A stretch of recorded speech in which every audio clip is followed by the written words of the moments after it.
2010년에 출판한 사람을 안다는 것이라는 책이 있습니다.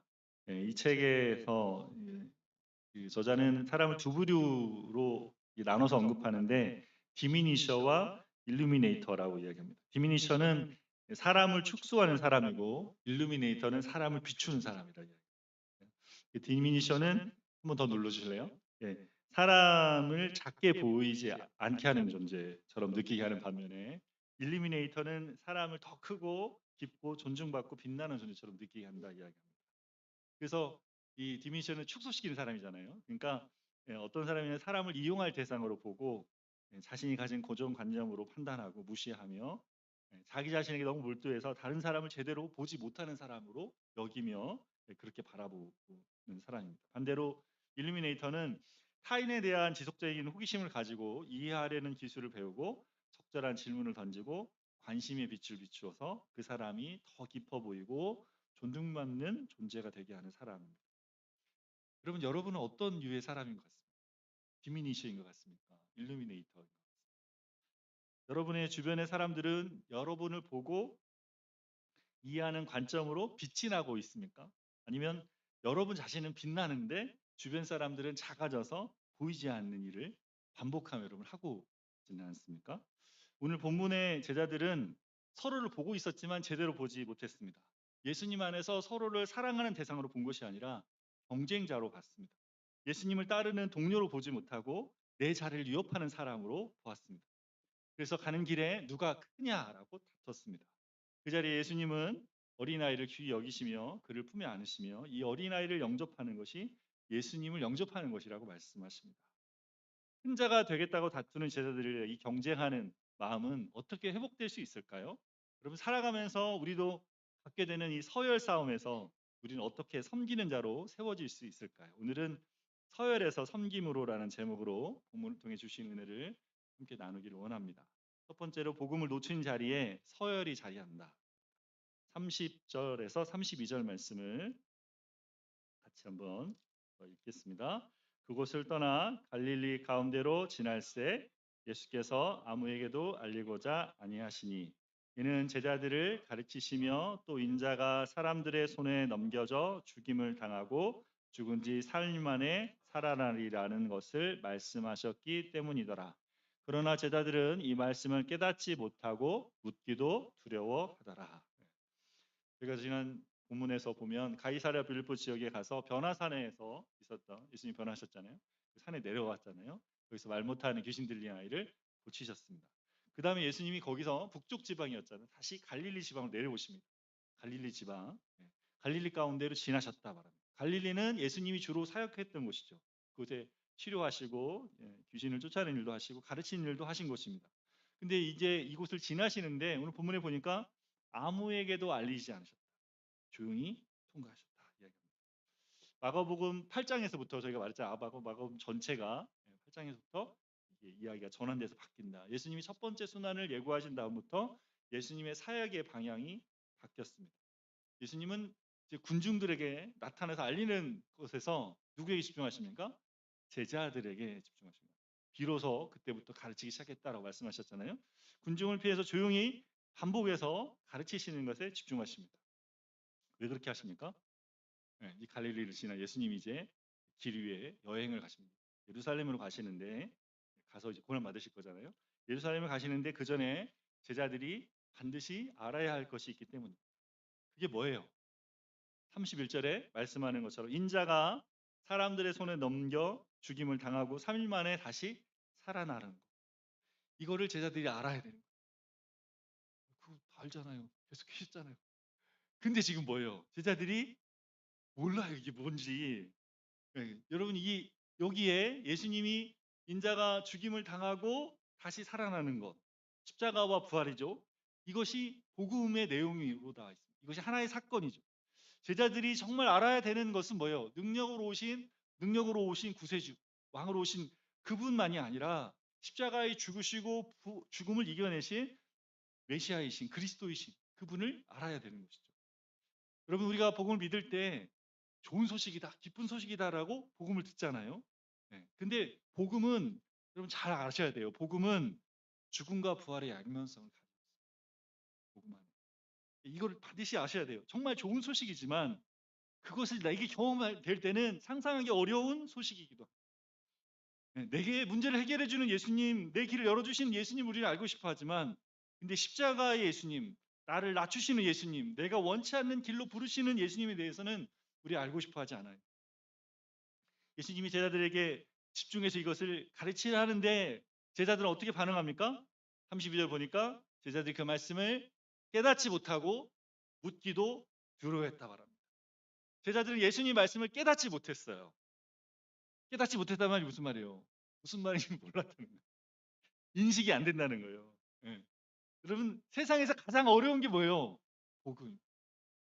세상에서 가장 깨닫기 어려운 게 복음이에요. 알면은 정말 쉬운데 정말 좋구나 싫다 이런데 모르면 도대체 아무리 알려고 해도 알 수 없는 게 복음. 그래서 내가 복음을 아는 것 같은데 주변을 맴돌아요. 여러분 숨은 그림 찾기 할 때 다른 사람들은 다 보고 와 거기 있네 이런데 나만 못 보고 있으면 어떻습니까? 너무 답답하지 않습니까?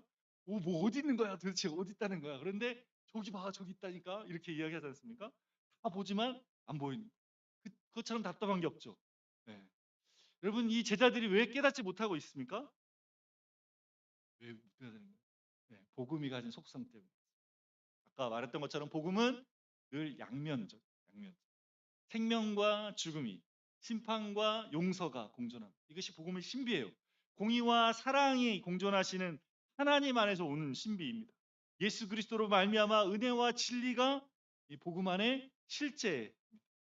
제자들은 예수님께서 죽음을 통과하며 행하실 일들이 뭔지를 몰랐어요. 근데 예수님은 십자가를 통해서 이루실 일들이 뭔지를 아시고 그것을 보시며 그것을 붙잡고 앞으로 나아가셨습니다. 제자들의 마음은 예수님 떠나시는 건 안 돼요. 죽는 건 안 됩니다. 그럴 수 없습니다. 그리고 자기 사고에 갇혀가지고 머물러 있는데 그래서 복음을 받아들이기 어려운 거예요. 죽음을 지나가야 된다니까요. 예수님도 죽음을 지나가시지만 복음을 받는 우리도 어떻습니까? 죽음을 지나가야 되는 거예요. 그러니까 복음이 그렇게 어렵죠. 복음은 우리가 가진 인식의 틀을 깨트려야 알 수 있게 됩니다. 복음을 깨달은 사람의 복음을 알기 이전에 세상을 보는 눈, 세상을 아는 방식의 죽음을 맞이합니다. 나 자신을 보는 눈, 이 세상을 이해하는 것. 뭐래요? 그리스도 안에 있는 자는 새로운 피조물이라 이전 것은 지나갔으니 보라 새 것이 되었도다. 이전 것은 지나갔어요. 이거 태어나서 자연적으로 살던 삶은 다 지나갔고 새로운 사람이 됐단 말이에요. 찬양했잖아요. 뭐라 했어요? 이제 나는 옛사람이 아니라니까요. 이제 주 안에 새로운 사람이 됐단 말이에요. 이 찬양의 고백이 무엇인지를 아는 사람이 복음을 아는 사람이죠.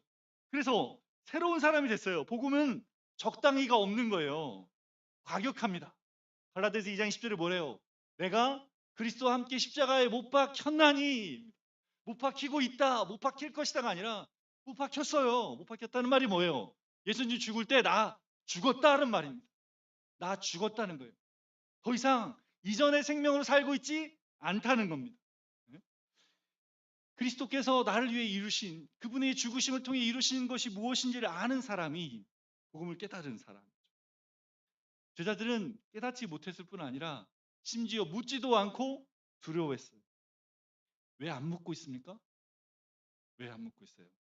학생들을 가르치다 보면 몰라서 질문을 못할 때 있어요. 뭘 물어야 될지 모르니까. 근데 제자들은 뭘 모르는지 알면서도 질문하지 않는 사람이 있어요. 어떤 사람이 그렇게 합니까? 내가 모르는지 알는데 안 물어보는 사람.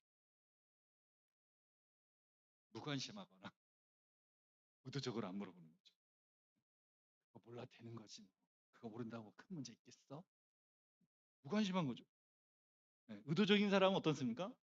그거 물었다가 알게 되면 어려운 일이 있을 거야. 피해가는 거죠. 그죠? 피해가는 겁니다. 네. 여러분, 제자들의 마음이 지금 이런 거예요. 자기가 다른 스승이 죽는다는 거. 생각하기도 쉽지 않습니다. 생각하고 싶지 않은 거죠. 예수님이 지금 가르치시려는 것을 온몸으로 거부하고 있어요. 그거 안 돼요. 그것만은 하지 마세요. 그거는 묻고 싶지도 않아요. 알고 싶지도 않아요. 어떻게 죽는다는 말이에요. 예수님 뭐예요? 그걸 가지고 예수님이 그걸 가르치려잖아요. 지금 그게 뭔지를. 그럼 어떻게 해야 됩니까? 그걸 배우는 제자들은 어떻게 해야 돼요? 왜 죽으셔야 됩니까? 죽으셔서 도대체 무슨 일이 일어나는 겁니까? 그리고 죽은 다음에 도대체 그걸로 끝입니까? 도대체 어떤 일이 될 겁니까? 우리에게 그거 어떤 의미가 있습니까? 이걸 막 물어봐야 되는데 물어보지도 않아. 왜? 두렵다는 거예요. 무섭다는 거예요. 왜 무서워합니까? 왜 두려움이 있는 거예요? 예수님이 죽으신다는 거 생각만 해도 두렵다. 여러분 이 두려움이 어디서 기인한 겁니까? 지금 내가 예수님 제자들은 예수님 따라왔잖아요. 여기까지. 그죠? 예수님 곁에 있어 보니까 사람들이 병 고쳐져. 많은 사람들 몰려와. 어떻게 막 예수님 가르침 받고 막 야, 예수님이 메시아시자. 엄청 그 영광에 우리도 한번 한 자리에 그런 거 지금 놓고 싶지 않아요. 그런 거 잃어버리고 싶지 않은 거예요. 이제 그 자리 나도 있고 싶다 이런 거예요. 예? 근데 뭐예요? 예수님 죽으시면 무슨 말이야? 이게 어떻게 되는 거야? 이거 다 없어지고 그리고 예수님 죽으시는 것으로 우리도 그 죽음을 지나야 되는 거야? 이게 어떻게 되는 거지? 이런 생각한 거죠. 예? 여러분 이 두려움을 넘어서 뭐예요? 질문하며 깨달아질 때 복음을 믿게 되고 복음의 참 능력이 나타나게 되는데 내가 원하는 예수 그분의 크기를 내 안에 가둬두며 두려워하며 머무르고 있는 거죠. 여러분 우리도 때로 예수님께 질문하면 우리한테 원하지 않는 거 하실까봐 두려워합니다. 예수님 제가 이 관계를 어떻게 해야 됩니까? 물어보면 예수님이 용서하라 할까봐 두려워하죠. 안 물어보면 예수님 제가 돈을 어떻게 써야 됩니까? 야, 너 움켜진 걸 봐라. 다 팔아서 할까봐 안 물어봐. 이거 어떻게 해야 될까 안 물어봅니다. 여러분 제가 열심히 사역하는 동기가 무엇입니까? 나 인정하고 인정받고 싶은 마음이 드러날까봐 두려워하는 거죠. 예수님 정말 제가 원하는 것이 무엇입니까? 하나님보다 내가 뭔가를 더 사랑하는 것이 드러날까봐 두려워서 물어보지 않는 거예요. 우리가 정직하게 주님 앞에 나간다는 것은 뭐예요? 질문한다는 건 그거죠. 주님 드러내 주세요. 그리고 제게 알게 해주세요. 이거 아닙니까? 네. 여러분 요한일서 4장 18절에 이렇게 말씀하면 사랑에는 두려움이 없고 온전한 사랑은 두려움을 내어 쫓는다. 사랑엔 두려움이 없고 온전한 사랑이 두려움을 내어 쫓는다. 주님 우리를 사랑하셨다. 주님 우리를 사랑하신 그 사랑이 안전한 사랑. 내가 나의 주의 인자가 생명보다 낫단 말이에요. 그게 무슨 말이에요? 주의 인자가 생명보다 낫다는 게. 이해가 되셔야 돼요, 이게. 사랑엔 두려움이 없고 온전한 사랑이 두려움을 내어 쫓는. 주님의 인자는 뭐예요? 주님의 사랑입니다. 우리를 위해 죽으신 주님의 사랑이 나의 생명보다 나은 거죠. 어떻게 나의 생명보다 낫습니까? 내 생명은 온전하지 않잖아요. 그러니까 나를 위해서 죽어주신 주님의 그 죽어주심이 그분의 그 사랑하심이 나를 위해 사랑하신 사랑이 나의 생명은 거기서 죽고 더 좋은 생명을 주신단 말이에요. 그래서 주의 인자가 나의 생명보다 나은 거죠. 그래서 사랑하는 두려움이 없는 겁니다. 그 주님이 우리를 이끌어 가시는 자리에 우리를 그분이 하신 것에 우리를 맡겨 내어드리면 그게 안전한 거예요. 그 사랑이 우리를 회복시키고 우리를 새롭게 예? 죽음에 매여서 일생 종로로 타는 우리를 위해서 예수님이 죽으심으로 그 죽음을 죽이시고 우리에게 생명을 주셨단 말이에요. 예수님 주신 그 새로운 생명은 우리 옛사람이 죽고 그분 안에 살 때 주어지는 거예요. 그분이 주신 모든 것이 참으로 좋은 것이지만 우리 옛사람은 우리 이전의 모습은 예수님 주신 걸 거부한단 말이에요. 거부해. 그게 죄된 본성이랬잖아요. 하나님처럼 되려고 시작한 건데 하나님이 내게 주시는 걸 받고 싶잖아. 난 하나님인데. 그래서 거부합니다. 하나님의 뜻에 순종할 수도 없고 순종하려 하지도 않습니다. 예. 하려 하지도 않고 할 수도 없어요. 그런 자리에요. 예?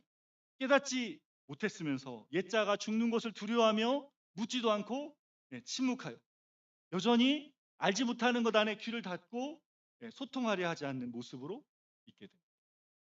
여러분 우리 이 모습을 잘 봐야 돼요. 우리 안에 이 모습들을 오늘 본문이 우리에게 있는 모습을 드러내는 그렇게 살면 안전할 거야. 괜찮을 거야 하는데 여러분 그런 자리 우리가 있다면 거기서 우리의 모습이 드러납니다. 여러분 제자들에게 보이고 있는 모습이 이거예요. 33절, 34절 말씀 같이 읽겠습니다. 가버나움에 이르되 집에 계실새 제자들에게 물으시되 너희가 길에서 서로 토론하는 것이 무엇이냐 하시되 그들이 잠잠하니 이는 길에서 서로 누가 크냐 하고 쟁론하였습니다. 갈릴리 와서 가버나움에 집에 계실 때 예수님 제자들에게 물으십니다. 보니까 길가에 오다 보니까 너희들이 토론하고 있더라 걸으면서 그 무슨 얘기 한 거냐? 뭐라고 해요? 제자들이 무슨 얘기했어요? 누가 크냐 놓고 쟁론했다 돼 있습니다. 쟁론했다는 헬라어는 디알레고마이라는 단어를 쓰는데 서로 논증을 주고받으며 토론하다는 의미. 논증을 주고받으며 누가 크냐 논증하는 거예요. 봐봐 이래서 내가 더 큰 거야. 아야 내가 이래서 크다니까. 예. 침을 튀기며 서로 토론한 거죠. 여러분 어떤 걸 갖고 논쟁했을 것 같습니까? 내가 먼저 부름 받았어.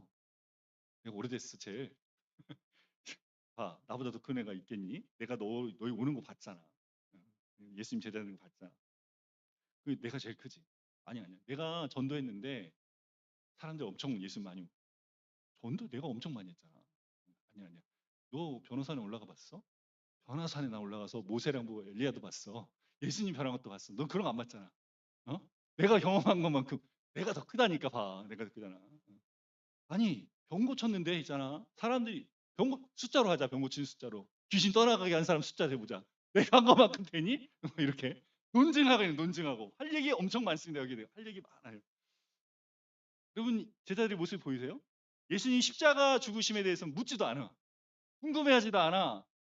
그냥 깨닫지도 못하고 묻지도 않는데 근데 뭐예요? 누가 크냐 하는 것에 대해서는 침을 튀기면서 내가 크다는 확신하면서 이야기를 하고 있습니다. 여러분 우리 내면에 마음에 복음이 없을 때 인간의 마음은 자동으로 뭐가 시작해요? 비교하기 시작합니다. 사람들이 있는 자리에 들어가면 자동으로 순위를 보기 시작합니다. 나는 어느 쯤에 있을까? 여기서 몇 번째지? 이렇게 자동으로 나를 증명하려. 이게 뭐라 그랬어요? 우리의 디폴트 값이라고 했어요. 김캐로 목사님이 내가 만드신 저희가 나눴을 때 5장에서 라인홀드 리버의 글을 인용하면서 이렇게 말씀합니다.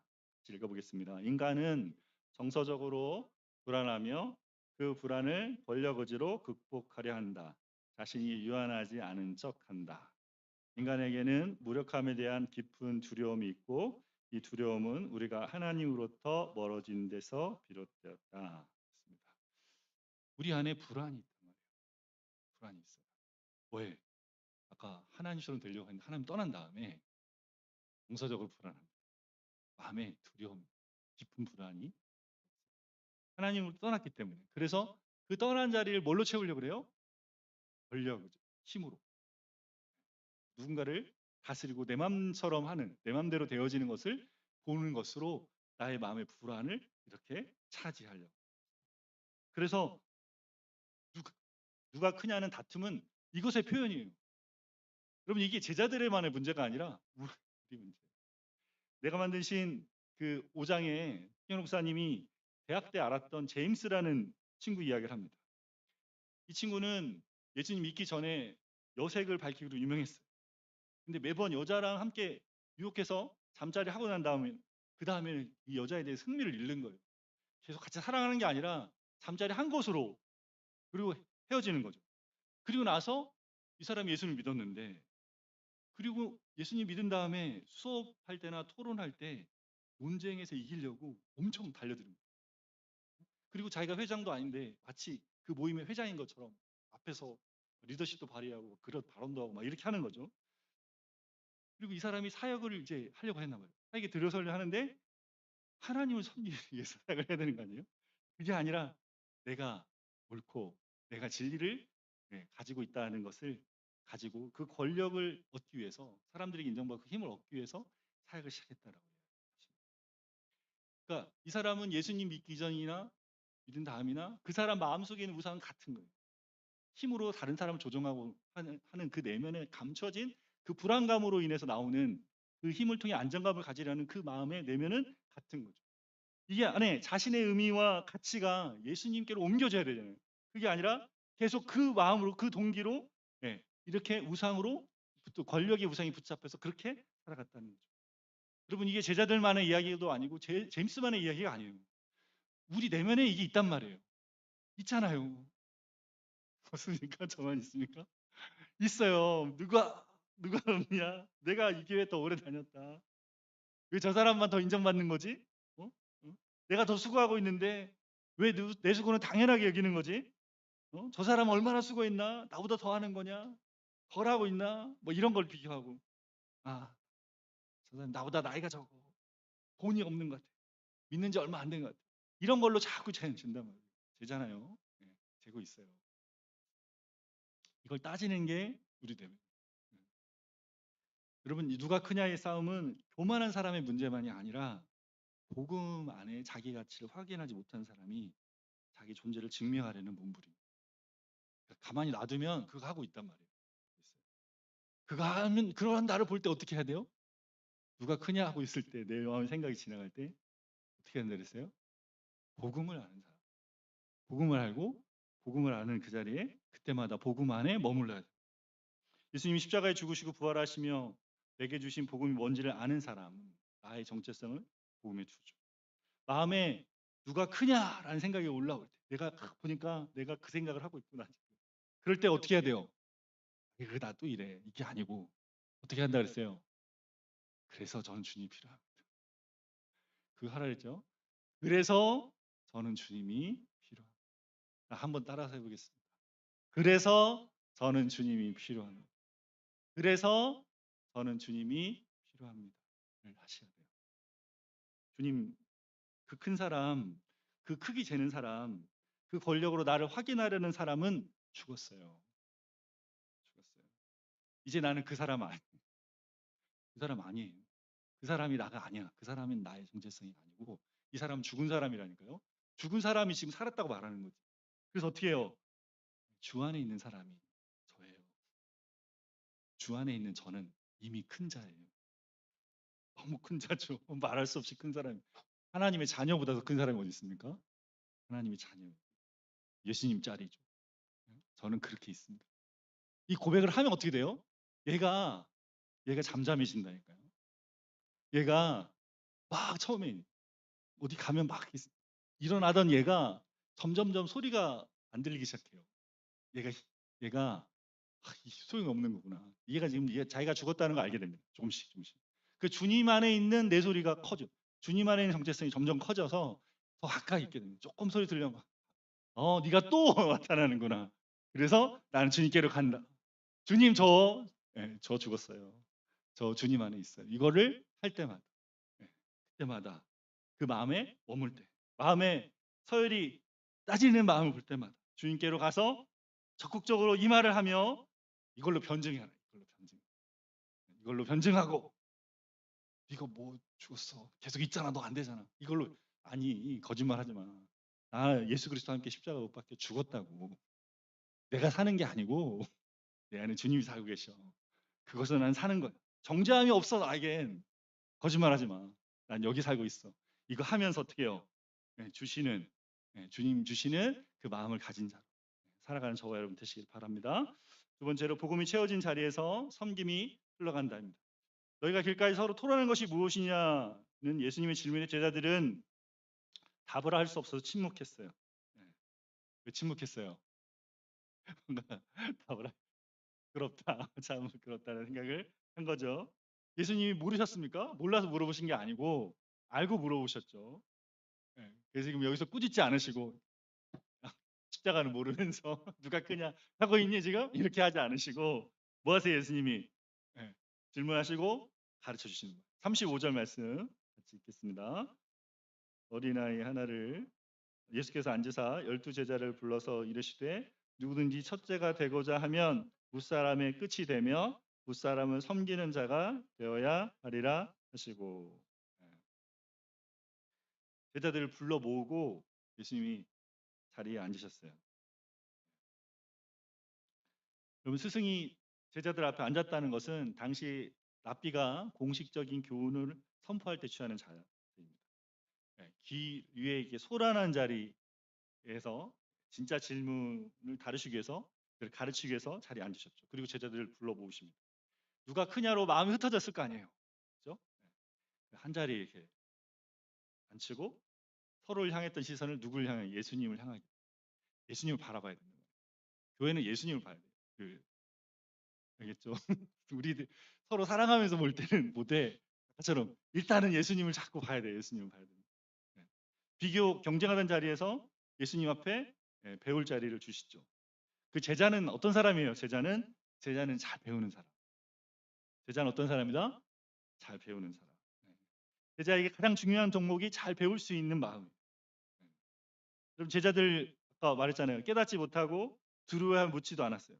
엉뚱하게 서열 싸움을 지금 하고 있어요. 지금 서열 싸움 할 때입니까? 예수님 마음 어디가 있어요? 지금 십자가에 지금 거기 지금 가 있고 그걸 가르치려고 사람들한테 알리지도 않고 그거 하려고 그러는데 지금 오면서 그리고 지금 가는 길이 지금 어떤 길인지도 모르고 누가 그냥 하고 있잖아요. 그죠? 예. 지금 그런 자리 뭐예요? 예수님이 다시 불러서 가르칩니다. 예. 제자는 모든 걸 다 아는 사람이다. 그건 아니에요. 그건 아니에요. 모를 수 있어요. 두려울 수도 있고 놓칠 수도 있습니다. 근데 예수님이 가르칠 때 앉아서 같이 앉아서 듣는 사람, 배울 수 있는 사람이 제자예요. 그럼 서열을 다투는 마음과 가르침을 받지 못하는 마음은 같은 뿌리에 있습니다. 내가 이미 안다고 생각하는 사람, 내가 크다고 생각하는 사람은 배울 수가 없죠. 예. 가르칠 수 있는 사람, 영어로는 티처블이라는 표현을 써요. 러너블이라고 하지 않고 티처블, 가르칠 수 있는 사람. 이 사람이 어떤 사람이다? 겸손한 사람이라고 했습니다. 겸손한 사람. 예. 서열 다툼한 제자들에게 예수님이 뭘 하십니까? 누구든지 첫째가 되고자 하면 무사람이 끝이 되며 무사람을 섬기는 사람이 되어야 된다. 예수님은 첫째가 되려는 마음 자체를 부정하지는 않으세요. 야, 너 첫째가 되려고 그래? 그러면 이렇게 해야 돼. 가르치시는 겁니다. 네. 더 나은 사람이 되고 싶은 바람은 하나님이 심어준 거 아닙니까?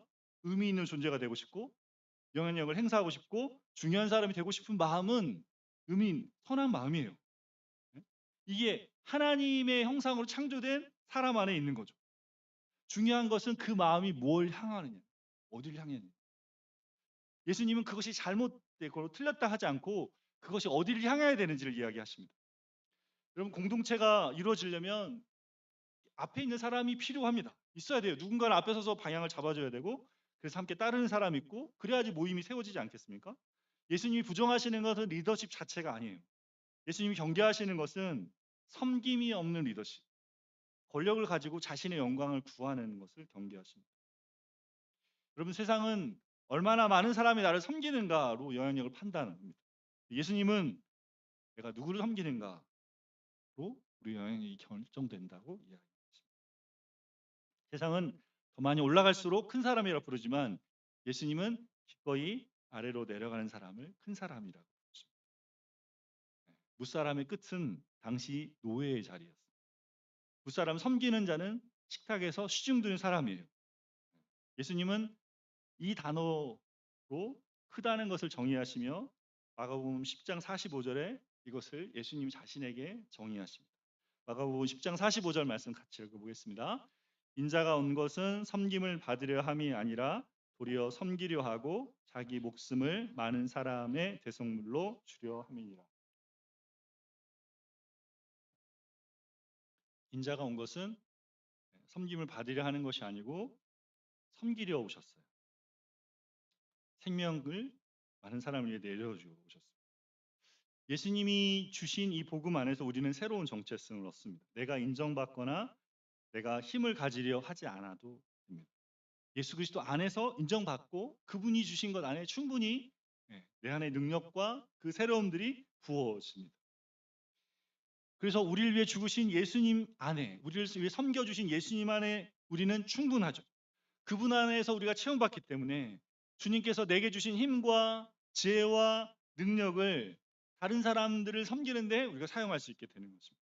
36절에서 37절 말씀을 같이 읽겠습니다. 어린아이 하나를 데려다가 그들 가운데 세우시고 안으시며 제자들에게 이르시되 누구든지 내 이름으로 이런 어린아이 하나를 영접하면 곧 나를 영접함이요 누구든지 나를 영접하면 나를 영접함이 아니요 나를 보내신 이를 영접함이니라. 예수님이 제자들에게 이 말씀하시고는 거기 아이가 있습니다. 아이 하나를 데려다가 이 가운데 세우시고 예수님 품에 안으십니다. 그러면서 이 아이를 영접하는 것이 예수님을 영접하는 것이라 하십니다. 아이 같은 자를 섬김의 대상으로 지명하신 거죠. 아까 섬겨야 되는 그 자리를 이 아이를 섬겨라는 거죠. 그리고 왜 어린아이였을까요? 왜 어린아이였을까요? 우리가 생각할 때 어린아이는 순수하다 이렇게 생각할 수 있지만 사실 이 본문에서 지금 예수님 말씀하시는 이 본문에서 그리고 당시 로마 상황에서 어린아이의 의미는 뭘 하지 못하는 자예요. 아이는 아버지의 소유물이었고 그래서 아무런 사회적 지위도 법적인 권리도 경제적인 가치도 없는 존재였습니다. 그러니까 아이를 섬긴다고 어린아이를 섬긴다는 것은 나한테 주는 유익이 하나도 없는 거예요. 아이가 나의 주의를 높여주거나 내게 준 것을 갚아줄 수 없죠. 여러분 저희 어른이 돼서 부모 입장에서 그렇지 않습니까? 어린아이 손 많이 가는데 아이들이 기억합니까? 기억합니다. 우리가 돌봤던 자리 기억 못하고 기억을 왜 합니까? 기억을 하는 것을 왜 합니까? 그리워해서 그 사랑 더 받고 싶어서 기억합니다. 여러분 그런 자리 아이들은 그런 거예요. 그러니까 그 사랑을 받고 싶어하는 그 자리에 그 사랑으로 섬기는 사람이 뭐예요? 사랑을 줄 수 있는 그걸 지금 이야기하시는 겁니다. 네.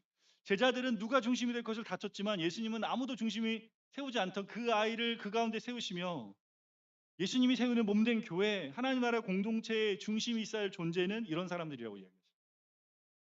네. 주님이 지금 굉장히 이 말씀 안에 굉장히 중요한 걸 담고 있는 거예요. 우리의 눈이 어디로 가야 되는지, 우리의 마음이 어디 있어야 되는지 알겠습니다. 37절에 예수님은 누군지 내 이름으로 이런 어린 아이 하나를 영접하면 곧 나를 영접하며 여러분 이름은 그의 존재 성품을 의미하죠. 구약에서 하나님의 이름을 부른다는 것은 하나님께 나아가는 것을 의미했습니다.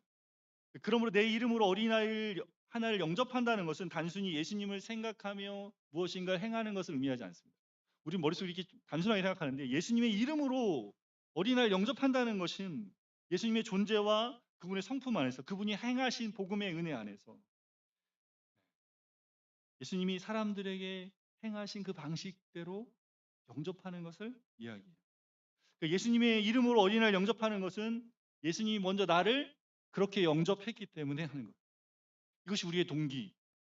예수님은 조건 없이 자격 없는 우리를 위해서 십자가에 죽으셨어요. 아무것도 갚을 수 없는 나를 받아주시고 예수님의 일하심으로 인하여 죽고 벌하심으로 그것을 우리에게 주셨습니다. 그래서 우리도 그런 사람들을 영접하 조건 없이 우리에게 뭔가 갚을 수 없는 그런 사람들을 영접하라 말. 그리고 예수님의 이름으로라는 말에서 우리는 보통 아이를 영접할 때 이런 사람들 영접할 때 예수님처럼 영접한다 생각하는데 여러분 예수님처럼 영접하는 것과 예수님의 이름으로 아이를 영접하는 것을 조금 구분할 수 있어야 됩니다. 무슨 말입니까? 갑자기. 우리가 복음을 믿는 것은 예? 예수님의 이름으로 예수님이 행하신 것 안에서 우리가 하는 것을 의미하죠. 그러지 않고 우리가 예수님처럼 어린아이를 영접하려 하면 거기 뭐가 들어갑니까? 우리의 노력과 우리의 애씀이 들어가죠. 근데 그게 처음에 아주 좋은 뜻으로 하지만 얼마 못 가서 지치는 거예요. 우리가 지금 이런 이야기예요.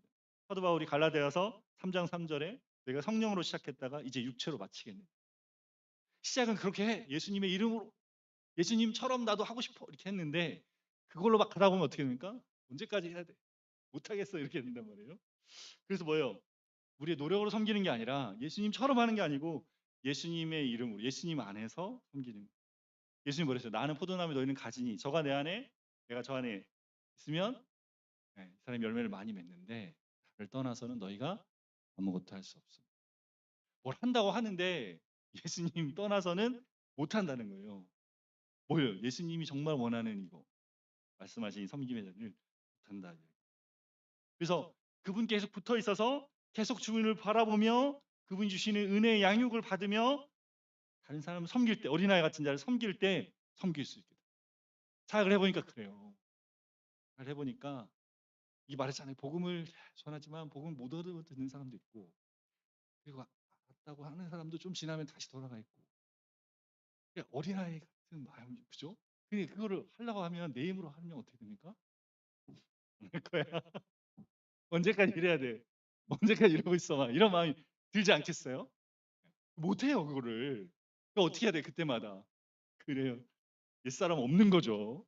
나 주님이 섬겼잖아요 나를. 그죠? 저도 섬김. 이걸 하면서 계속 그 자리에 있는 거예요. 절대 할 수 있는 겁니다. 예? 이게 굉장히 중요한 거예요. 그리고 교회나 가정에나 늘 챙김 필요한 사람이 있어요. 예? 그런 사람 말도 많고 우리 시간을 뺏고 눈에 띄는 성장도 없습니다. 예? 그런 사람을 예수님처럼 섬기면 어떻게 해요? 섬기면서 계산한단 말이에요. 이만큼 섬겼으니까 이렇게 할 수 있겠지. 가정에서도 그렇죠. 이 정도 했으면 이렇게는 반응하겠지. 안 한단 말이에요. 예? 그렇게 하지 않아. 그러면서 어떻게 해요? 화가 나고 지친단 말이에요. 그게 다 뭐예요? 나로 내 힘으로 막 해서 그런 거예요. 예? 예수님의 이름으로 섬기는 사람은 먼저 보세요. 예수님이 갚을 수 없는 은혜를 나를 갚을 수 없는 은혜로 나를 영접하셨어요. 나는 그 이름으로 이 사람을 영접한다. 예. 그러면 부모는 부모대로 자녀를 그냥 자녀가 아니에요. 복음 중심 부모는 뭐예요? 자녀를 그렇게 봐야 돼요. 예수님이 나를 영접하셔서 나도 내 아이를 영접하는 거예요. 자녀들은 예수님이 나를 영접하셔서 나도 내 부모를 영접하는 거예요. 그게 주 안에서 부모를 공경하는 겁니다. 여러분 이게 우리 안에 존재적으로는 같이 이렇게 계속 주님이 하신 것들이 나이가 먼저 적용하는 거예요. 그죠? 그럴 때 어떻게 해요? 주님이 주신 일들이 일어나요. 우리 삶에. 새로운 일들이 일어납니다. 이 사람이 변하냐 변하지 않느냐는 섬김의 조건이 아니에요. 남편? 아내? 당신 이렇게 해주면 내가 이렇게 해줄 거야. 그거 아니에요. 복음 안에서 그거 아닙니다. 주님이 나를 영접하셨기 때문에 나도 당신을 영접합니다. 그래서 내가 이렇게 합니다가 돼야 돼요. 그 자리로 가야 돼요. 그 자리가 가벼워져야 됩니다. 그 자리가 쉬워져야 돼요. 그래서 주님으로 채워진 사람으로 주님이 흘려보내라 하는 것을 흘려보내는 삶. 예수님 여기서 놀라운 말씀하셔요. 이런 어린아이를 하나를 영접하면 곧 나를 영접하는 것이고 나를 영접하면 나를 영접하는 것이 아니라 나를 보내신 이를 영접한다.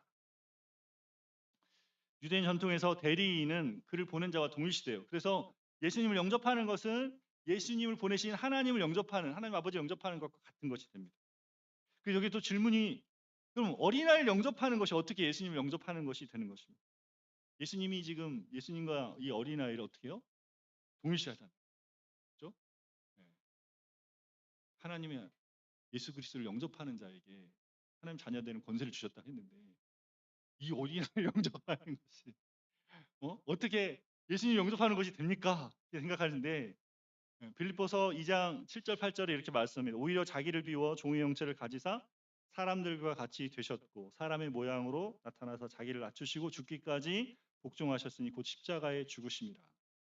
예수님이 하나님이신 그분께서 이 땅 안에 몸을 입으시고 우리의 몸을 입으시고 이 땅에 낮은 자리로 내려오셨죠. 예수님의 자리는 낮은 자리, 낮은 자리. 어린아이를 영접하는 것이 예수님을 영접하는 이유는 예수님이 이미 거기 계시기 때문에 예수님이 그 자리에 계시기 때문에. 마태복음 25장 40절 말씀에 이렇게 말씀합니다. 같이 읽어보겠습니다. 너희가 여기 내 형제 중에 지극히 작은 자 하나에게 한 것이 곧 내게 한 것이라. 여기도 똑같잖아요. 작은 자, 지극히 작은 자, 물이 필요한 자, 목마른 자, 배고픈 자. 이 사람들에게 하는 것이 예수님께 한 거래요. 응? 예수님이 일관되게 자기 자신을 낮은 자에 주십니다. 이것이 예수님의 존재 방식. 우리가 낮은 자에게로 다가갈 때 거기 누가 계세요? 예수님이 계세요. 예수님이 계세요. 우린 거기서 예수님을 만나게 해요. 반대로 우리가 낮은 자를 외면할 때 누굴 외면하는 거예요? 예수님을 외면하는 거죠. 여러분에게 어린아이는 누구입니까? 여러분이 영접할 어린아이 누구예요? 내게 도움되지도 않고 내 시간을 빼앗아가는 사람처럼 느껴지는 그 사람이 누구입니까? 네? 우리 교회 안에서 자주 챙김이 필요하고 겉돌고 있는 사람 그 사람은 누구입니까? 가정에서 말이 잘 통하지 않거나 계속 돌봐줘야 되는 사람 그 사람은 누구입니까? 일터에서 느리게 일하고 늘 실수가 많은 사람 내 일의 성과를 높여주지 않고 힘들게 하는 그 사람은 누구입니까? 예수님 말씀하세요.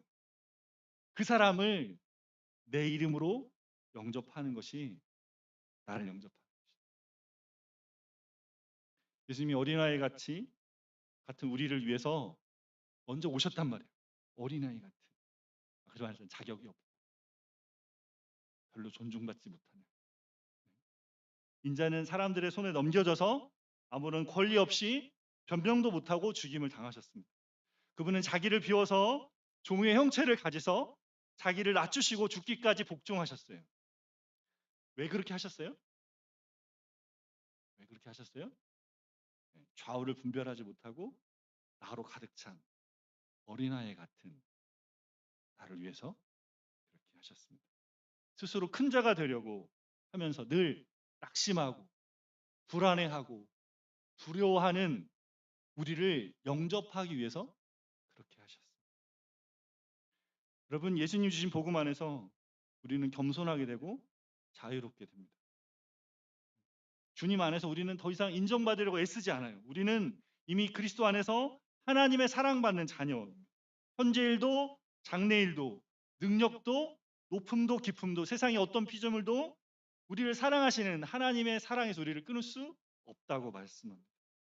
그 사랑이 우리에게 충분히 부어진 바 되는 거죠. 그 사랑 안에 우리가 거할 때 어떻게 해요? 우리의 두려움을 떨치고 자유롭게 됩니다. 우리 자신에 대한 생각을 덜하게 되고 낮은 자리에서 그 사랑을 흘려보내는 자가 될 수 있는 거죠. 그 자리에서 예수님이 주신 사랑이 우리를 통해 흘러가고 거기서 우리는 예수님을 만나게 돼요. 거기서 만나요. 예수님이 주신 이 원리들을 여러분 잘 마음에 간직하시기 바랍니다. 내 이름으로 이런 어린아이 하나를 영접하면 곧 나를 영접하는 한 주간 여러분 이 말씀을 마음에 품고 예수님의 이름 안에 살며 어린아이와 같은 한 사람을 영접하며 돌보는 저와 여러분 되시기를 바랍니다. 주신 말씀 기억하며 원하가 바라고 기도합니다. 이렇게 찬양하고 기도합니다.